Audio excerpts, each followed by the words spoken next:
this Global Challenges, energized efficiency. The future is not fate but choice. Making business sense out of nature's bounty. Hello, I'm ISHA in SNOWMASS, Colorado, home of the Rocky Mountain Institute, an organization devoted to the symbiotic relationship between man and resources. A fitting venue in an area of the United States overflowing with natural abundance. This edition of Global Challenges focuses on sustainable living. Simply put, living in harmony with our surroundings. But what does sustainable living really mean to you and me? RMI co-founder Amory Lovins has been focusing his ever-renewable energy on that for many years.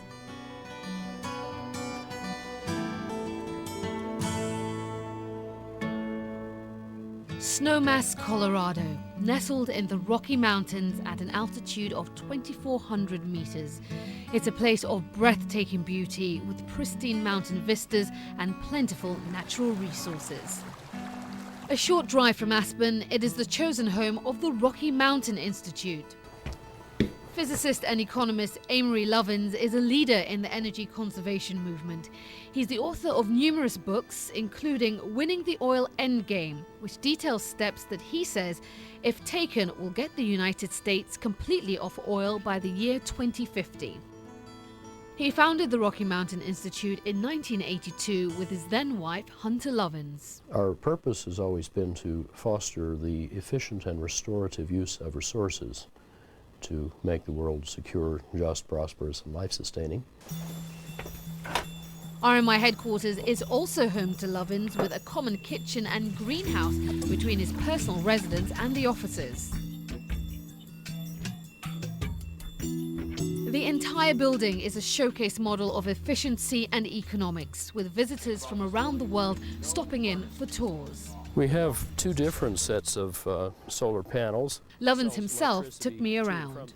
You see it tilting a little bit. Yes.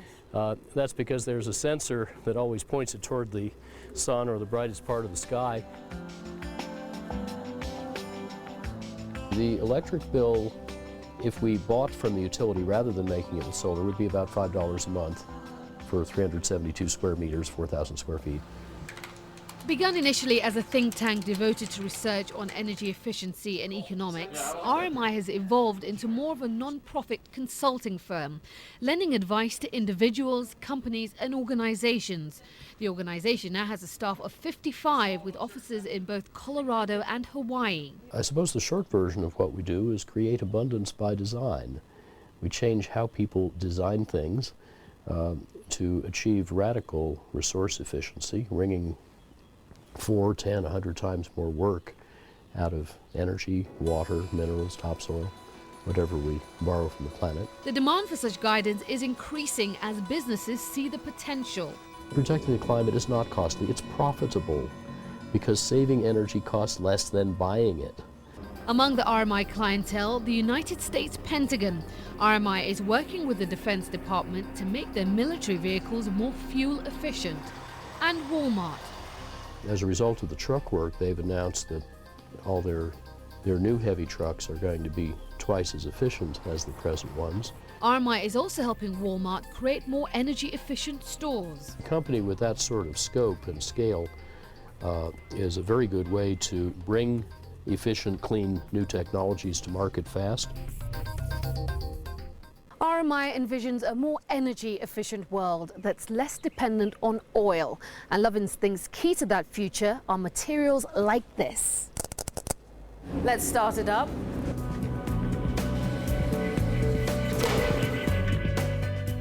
Carbon composite, an incredibly strong, incredibly lightweight material made from carbon fiber and nylon resin that's used in airplanes and some race cars. RMI has spun off a separate for-profit company called FiberForge that's working to make this material practical for everyday cars. Lightweight vehicles use less energy. Doubling the efficiency this way is free, and it makes the car safer.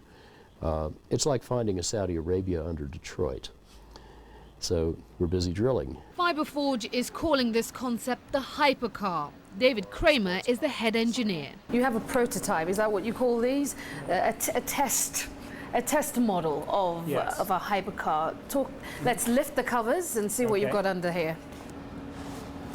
This is a show car of the Revolution concept car that we developed in 2001. And this is a non-running prototype. It's just to show the style, aerodynamics, and many of the design features. It's also to show that you can make a very fuel-efficient car that is also not small.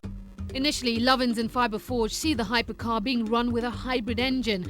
But down the road, when the technology is there, the ideal, Lovins says, is hydrogen. One of the nice things you could do with a car like that is when it's parked, which is about 96% of the time, you could plug it in as a power station on wheels to sell power back to the grid. But what about the safety of a lightweight car? You don't need weight for strength. Henry Ford said that very clearly. And if you did, of course, your bicycling helmet would be made out of steel, not carbon fiber. The simulations say you can run it into a wall at 56 kilometers an hour with no damage to the passenger compartment, or you can run it head-on into a steel SUV twice its weight, each going 48 kilometers an hour, total 96, and still be protected from serious injury. The hypercar is still several years away from being a reality. For the meantime, Fiberforge is hoping sales of their carbon composites in other areas like sporting goods will fund manufacturing of the hypercar and bring it closer to reality. And Lovins, as always, has his eyes on the road ahead. The future is not fate but choice. We could, in 20 or so years, be using say twice as much energy as we use now. We could be using a lot less energy than we use now. In that case, we'd have a cleaner, safer environment and a stronger economy, and I think a much fairer and safer world.